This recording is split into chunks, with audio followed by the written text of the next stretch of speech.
చైతన్య రథం ప్రేక్షకులకు స్వాగతం, నమస్కారం. తిరుమల తిరుపతి లడ్డూలో వాడింది నెయ్యి కాదు, కెమికల్స్ అంటూ వస్తున్న షాకింగ్ న్యూస్. ఆ షాకింగ్ న్యూస్ని వివరించడానికి మనతో పాటు మన స్టూడియోలో సోషల్ యాక్టివిస్ట్ శ్రీలీల గారు ఉన్నారు. వారిని అడిగి అసలు వాస్తవాలు ఏంటి, సిట్ కోర్టుకు సమర్పించిన వివరాలు ఏంటి అడిగి తెలుసుకునే ప్రయత్నం చేద్దాం. నమస్తే శ్రీలీల గారు. తిరుమల శ్రీవారి పవిత్ర ఆలయంలో లడ్డూల్లో నెయ్యి కాదు వాడింది కెమికల్స్ అంటూ బ్రేకింగ్ న్యూస్ వస్తూ ఉంది. భక్తులంతా షాక్ లో ఉన్నారు. జగన్మోహన్ రెడ్డి పాలనలో చేసిన అక్రమాలన్నీ చేశాడు. ఆఖరికి హిందువులకి పరమ పవిత్రమైన దేవాలయంలోని తయారు చేసే లడ్డూలో కూడా కల్తీ చేశాడంటూ మండిపడుతున్నారు. అసలు ఆ వాస్తవాలు ఏంటి, సిట్ కోర్టు తెలిపిన వివరాలు ఏంటి? ఇక్కడ నిజంగా వెంకటేశ్వర స్వామి కలియుగ ప్రత్యక్ష దైవం తిరుమల తిరుపతి దేవస్థానం. అసలు అక్కడ చైర్మన్గా నియమించిన వ్యక్తి కూడా ఎంత దుర్మార్గుడో మనం చూసాం. వాళ్ళ అన్నదమ్ములు అందరూ కూడా హిందువులే కాదు, హిందూ సాంప్రదాయాన్ని ఎవరు కూడా పాటించడం అనేది మనకు తెలిసిన విషయం. మరి అట్లాంటి వ్యక్తులు అక్కడ ఒక మెయిన్ హోదాలో ఉన్నప్పుడు ఎలా జరిగిద్ది, అక్కడ జరుగుతున్న ఏదైతే అసాంఘిక కార్యకలాపాలన్నీ కూడా, మొన్న కూడా గోశాలకు సంబంధించిన ఇష్యూలు ఆయన చెప్తున్నాడు, నా మనుషులు 2000 మంది ఉన్నారు అక్కడ అని చెప్పేసి. మరి మొన్న క్యూ లైన్లో చూస్తే అదే తంతు, ఏదో అక్కడ జరగని దానికి కూడా ఏదో జరిగినట్లుగా క్రియేట్ చేసి అరుపులు ఆర్భాటాలు చేసేసి దాన్ని సోషల్ మీడియాలో వైరల్ చేయడానికి తిరుమల తిరుపతి దేవస్థానం యొక్క పవిత్రతను దిగజార్చే విధంగా వీళ్ల కార్యకలాపాలు అక్కడ కొనసాగుతున్నాయి. మరి ముఖ్యంగా ఈ లడ్డూ విషయానికి వస్తే గతంలో ఎన్నో వింటూ వచ్చాం. కానీ ఈ రోజున ఇంకా వీళ్ళ మద్యం కుంభకోణం ఎంత లోతైన విచారణ చేస్తుంటే కొత్త విషయాలు ఎలా వస్తున్నాయో దీనిలో కూడా అదే సంగతి మనకు కనిపిస్తోంది. అదేవిధంగా విచారించే కొద్దీ కొత్త విషయాలు వెలుగులోకి వస్తున్నాయి.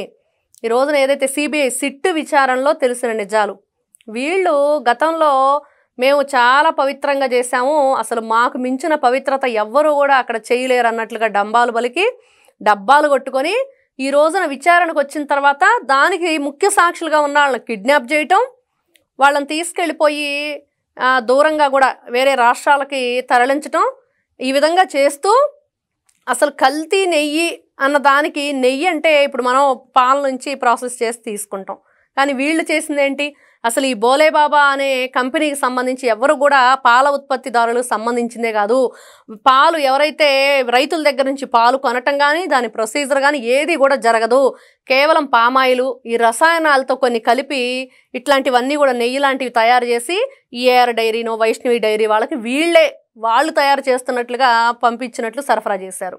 ఎంత ఘోరాతి ఘోరంగా ఉంది ఈ విషయం వింటుంటే. మరి వీళ్ళు ఈ రోజున మాట్లాడతారు, అబద్ధాన్ని అరిచి అతి గట్టిగా అరిస్తే అది నిజమవుతుందా అంటే ఎప్పటికీ అబద్ధమే, నిజమే. ఈ రోజున నిజం నిలకడ మీద తెలుస్తుందని ఈ రోజున ఒక్కొక్కటిగా వీళ్ళు చేసిన అన్యాయాలు అక్రమాలు ఈ విధంగా ఇంకా దేవుణ్ణి కూడా వదిలిపెట్టలేదు. మరి భగవంతుని డబ్బును కూడా నేను వాడేస్తానని జగన్మోహన్ రెడ్డి ఏ విధంగా వడ్డీలకు తిప్పుకుంటున్నాడు అనేది మనకు కనిపిస్తుంది. అదే చేస్తున్నారు వీళ్ళు. వడ్డీ వ్యాపారాల కంటే దారుణంగా తయారయ్యారు. అంటే మనుషుల రక్తాన్నే కాదు ఎక్కడ దేన్ని కూడా వదిలిపెట్టము.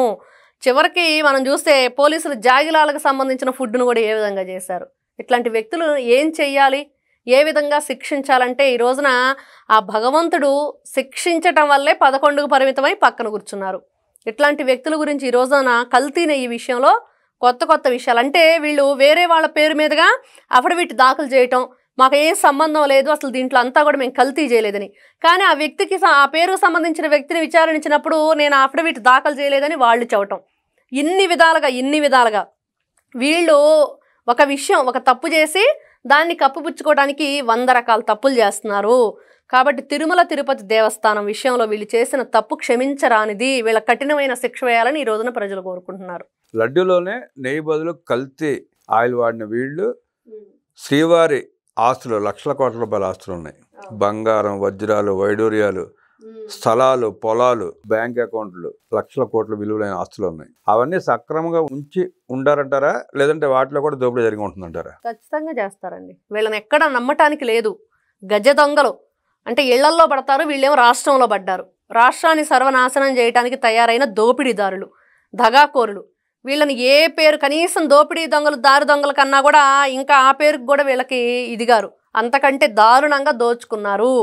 మరి స్వామివారికి కైంకర్యాలు ఎన్ని రకాలుగా ఉంటాయి, దాంట్లో ఉపయోగించే ప్రసాదాలు, మరి స్వామివారికి కొన్ని 100 ఎకరాల పూల తోటలు ఉన్నాయి. మరి అవన్నీ కూడా వీళ్ళు అడవుల్నే ఏ విధంగా దున్నేసి చెట్లు కొట్టేసి వీళ్ళు పళ్ళ తోటలు మరి బిల్డింగులు కట్టుకున్నారో స్వామివారికి సంబంధించిన ఆస్తులు కూడా విచారణ జరిపి మరి స్వామివారి ఆస్తులన్నీ ఉన్నాయా, కొన్ని వందల బిల్డింగులు చూసాం అక్కడ మనం కొండ మీద. మరి ఆ బిల్డింగులు స్వామివారికి డైలీ మరి ఎవరైతే భక్తులు వాళ్ళు ఎంతో ప్రేమతో స్వామివారికి మొక్కుని ఆ మొక్కులు తీర్చడానికి ఎన్ని వందల వేల కోట్ల రూపాయలు స్వామివారికి హుండీలో వేస్తూ ఉంటారు. ఈ డబ్బంతా కూడా దండుకొని ఉంటారు. మరి స్వామివారి నగలు, విలువైన ఆభరణాలు, మరి నిలువు దోపిడీ అని ఎవరైనా స్వామివారికి మొక్కుంటే మరి వెంటనే ఆ ఒంటి మీద ఉన్న బంగారం అంతా కూడా స్వామికి ఇచ్చేసిన ఎన్నో ఉన్నాయి. అలాగ మరి ఇవన్నీ నిజంగా ఉన్నాయా? మరి ప్రతి సంవత్సరం వీళ్ళు అధికారంలో ఉన్నప్పుడు 2019 నుంచి 24 వరకు అసలు తిరుమల తిరుపతి దేవస్థానంలో ఎన్ని వేల కోట్ల రూపాయల ఆదాయం వచ్చింది, ఎంత బంగారం వచ్చింది, ఎంత దోపిడీకి గురయింది, ఇదంతా కూడా ఒకసారి లెక్క తేల్చాలి. వీళ్ళ నిజరూపాలు ఏవైతే ఉన్నాయో అవన్నీ కూడా బయట పెట్టాలి. ఇంత దారుణం అంటే హిందూ సాంప్రదాయం మీద దెబ్బతీసే విధంగా, అంటే కొవ్వు పదార్థాలు కలిపితే బ్రాహ్మణులు సరిగ్గా ఉచ్చరించలేరు, సరైన మాట వాళ్ళు పలకలేరు. కాబట్టి ఆ విధంగా కూడా దెబ్బతీయడానికి వీళ్ళు ప్రయత్నం చేశారా? అంటే మాంసాహారం భక్షించిన, మద్యపానం సేవించే వాళ్ళు ఉచ్చరణ సరిగ్గా రాదు వాళ్ళకి. బ్రాహ్మణులు మంత్రాలు ఏవైతే ఉన్నాయో అవి ఖచ్చితంగా తప్పులు పలికితే అపవిత్రం అయిపోతుంది. అట్లాంటి కుట్రకు కూడా వీళ్ళు అక్కడ పాల్పడ్డారు అనేది ఈ రోజున మనకు కనిపిస్తున్న విషయం, వినిపిస్తున్న విషయం. ఇట్లాంటి వ్యక్తుల్ని ఇంత దారుణంగా కులాల్ని మతాల్ని అడ్డం పెట్టుకొని కుల రాజకీయాలను చేస్తూ ప్రాంతీయ విభేదాలను సృష్టిస్తూ ఎక్కడ దేవుడన్నా కూడా మాకు భయం లేదు. మరి ఎన్ని వందల గుళ్ళ మీద వీళ్ళు దోపిడీలు చేశారు, విగ్రహాలు ధ్వంసం.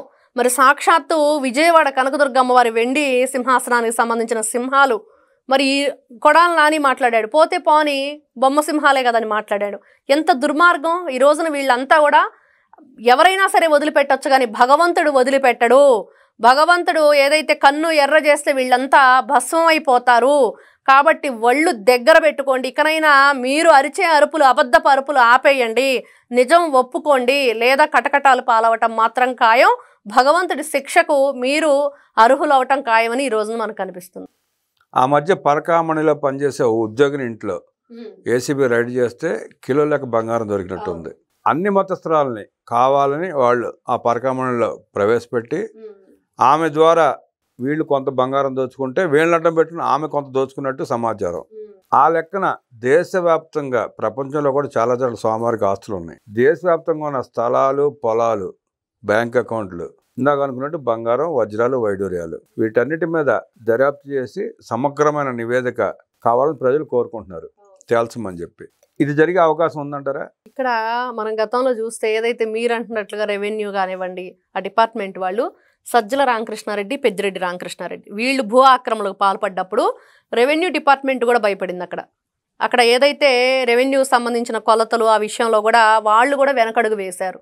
ఎందుకంటే వీళ్ళు రౌడీయిజం, వీళ్ళ దౌర్జన్యం, వీళ్ళు ఏ విధంగా వాళ్ళని భయభ్రాంతులు గురి చేశారు. మరి అదేవిధంగా భూమన కరుణాకర్ రెడ్డి అనే వ్యక్తి మా మనుషులు 2000 మంది అక్కడ ఉన్నారు అని అంటే మొన్న ఎవడో అక్కడ వీడియో తీశాడు. మరి దానికి నిదర్శనం కనిపిస్తోంది. చేతులు పైకెత్తండి అని అరుస్తున్నాడు. ఫోన్లు లోపలికి ఎలా ఉండదు, అక్కడ ఉద్యోగుల దగ్గర మాత్రమే ఫోన్లు ఉంటాయి.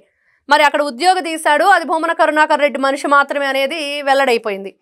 మరి ఇట్లాంటి వ్యక్తులు ఉన్నంత కాలం, ఇట్లాంటి దోపిడీదారులు ఉన్నంత కాలం భయభ్రాంతులను గురి చేసే విధంగా, లేని దాన్ని ఉన్నట్టు నమ్మించే విధంగా, అబద్ధాన్ని పెద్దగా భీకరంగా వీళ్ళు అరుస్తున్న అరుపులు భయాందోళన కలిగిస్తూ జనాలకి ఇట్లాంటి వ్యక్తులు ఉంటే నిజంగా ఇంకా కఠినమైన చర్యలు తీసుకొని అక్కడున్న ఆఫీసర్లు గతంలో ఎవరున్నారు, ఏమేమి వీళ్ళ దోపిడీకి గురైనవి అనేది కూడా విచారించి దాని ద్వారా చర్యలు తీసుకుంటే ఖచ్చితంగా జరిగింది. తిరుపతి వేదికగా భూ కబ్జాదారులు అక్కడే ఉన్నారు, మైన్ కబ్జాదారులు అక్కడ ఉన్నారు. పెద్దిరెడ్డి రామచంద్రారెడ్డి కుటుంబం, భూమన కరుణాకర్ రెడ్డి లాంటి అంతర్జాతీయ మాఫియా కూడా అక్కడే ఉంది. రెడ్ శాండిల్ ఏ రకంగా దోచేస్తున్నారో చూసాం. అలాగే వేల ఎకరాల భూములు కబ్జా చేశారు, ల్యాండ్ కబ్జా చేశారు, గనులు కబ్జా చేశారు. లిక్కర్ స్కామ్ కూడా మూలాలు అక్కడే ఉన్నాయి. జగన్మోహన్ రెడ్డి చేసిన లిక్కర్ స్కామ్ కూడా మూలాలు అక్కడే. పెద్దిరెడ్డి మిథున్ రెడ్డి కావచ్చు, పెద్దిరెడ్డి రామచంద్రారెడ్డి కావచ్చు, భూమన కరుణాకర్ రెడ్డి కావచ్చు, చెవిరెడ్డి భాస్కర్ రెడ్డి కావచ్చు, ఇంకా అనేక మంది, ఆ 10 మంది అక్కడే స్థావరంగా ఏర్పడుకుని చేస్తున్నారు. దేవుడు శిక్షిస్తే కొంత సమయం పట్టొచ్చేమో. ఇన్ని దుర్మార్గాలు చేసిన వాళ్ళని ప్రజలు ఇంకా క్షమిస్తున్నారంటే అసలు ఆ ప్రజలు ఏమనుకోవాలంటారు? ఇక్కడ ప్రజలు అంటే వాళ్లే కదా, వీళ్ళు దోచుకోవడానికి కారణం ప్రజలే. వాళ్ళు ప్రలోభాలకు గురిచేసి వాళ్ళని మభ్యపట్టి ఏ విధంగా వీళ్ళ ఏదైతే వీళ్ళు అధికారంలో 2019 నుంచి 24 వరకు వైఎస్ఆర్సీపీ పార్టీ అధికారంలోకి వచ్చిన తర్వాత ఈ దోపిడీలు దందాలు మనం చూసాం. ఏదైతే తిరుమల తిరుపతి నడకదారిలో కూడా మరి పులులు అవన్నీ కూడా దాడికి ఎందుకు వస్తున్నాయి అంటే వీళ్ళే అక్కడ లోపల మనుషులు వెళ్ళి ఆ చెట్లు కొట్టేయటం అవన్నీ అసాంఘిక కార్యకలాపాలు చేస్తున్నాయి కాబట్టి అవి కూడా ఉండలేక మనుషుల మీదకి వచ్చేస్తున్నాయని మనం విన్నాం. అంటే ఎన్ని విధాలుగా ప్రజలకు తెలిసినా ఏం చేయగలుగుతారంటే ప్రజల చేతుల్లోనే ఉంది. కాబట్టి ఈ రోజున ప్రజలు కూటమి ప్రభుత్వాన్ని అధికారంలో తెచ్చుకున్నారు. కాబట్టి కూటమి ప్రభుత్వం మీద కూడా ఈ బాధ్యత చాలా ఉంది. ప్రజలు ఈ రోజున ఏం చేశారు అంటే ప్రజలు తీసుకున్న చర్య ఏంటంటే వీళ్ళందరి మీద కూడా కూటమి ప్రభుత్వాన్ని అధికారంలో తీసుకురావటం. కాబట్టి తక్షణమే చర్యలు తీసుకోవాల్సిన కూటమి ప్రభుత్వం మీద బాధ్యత ఉంది. అదేవిధంగా ప్రజల పట్ల బాధ్యత ఉంది. ఇవంతా కూడా వాళ్ళు వెంటనే వీళ్ళ మీద యాక్షన్ తీసుకొని ఏవైతే ఈ అక్రమాలకు పాల్పడ్డారో స్వామివారిని ఎంతో పవిత్రంగా మనం చూసుకునే ఆ దేవాలయాన్ని ఏ విధంగా వీళ్ళు అపవిత్రం చేశారో మనం ప్రక్షాళన చేసామంటున్నాం. కానీ ప్రక్షాళన లడ్డు ప్రసాదం ఇదంతా అయ్యింది కాబట్టి ఆ రోజున హోమాలు యజ్ఞాలు యాగాలు ఇవన్నీ చేసి సంప్రోక్షణ చేసినా కూడా సరిపోదు. ఇట్లాంటి వ్యక్తులకి శిక్ష పడిన రోజే అసలైన సంప్రోక్షణ ఈ రోజున ప్రజల నుంచి వస్తున్న వాయిస్. తిరుమల తిరుపతి దేవస్థానంలో అక్రమాలు చేసిన వాళ్ళు కానీ అన్యాయాలు చేసిన వాళ్ళు కానీ దుర్మార్గాలు చేసిన వాళ్ళు కానీ గతంలో చాలామంది గాల్లో కలిసిపోయారు. అలాగే ఇప్పుడు కూడా స్వామివారు కొద్ది కాలం వేచి చూసినా అలా దుర్మార్గాలు చేసిన వాళ్ళు దోపిడీదారులు కబ్జాకోరులు గాల్లో కలిసిపోక మానరు అంటూ విశ్లేషించిన శ్రీలీల గారికి ధన్యవాదాలు తెలియజేస్తూ నమస్కారం.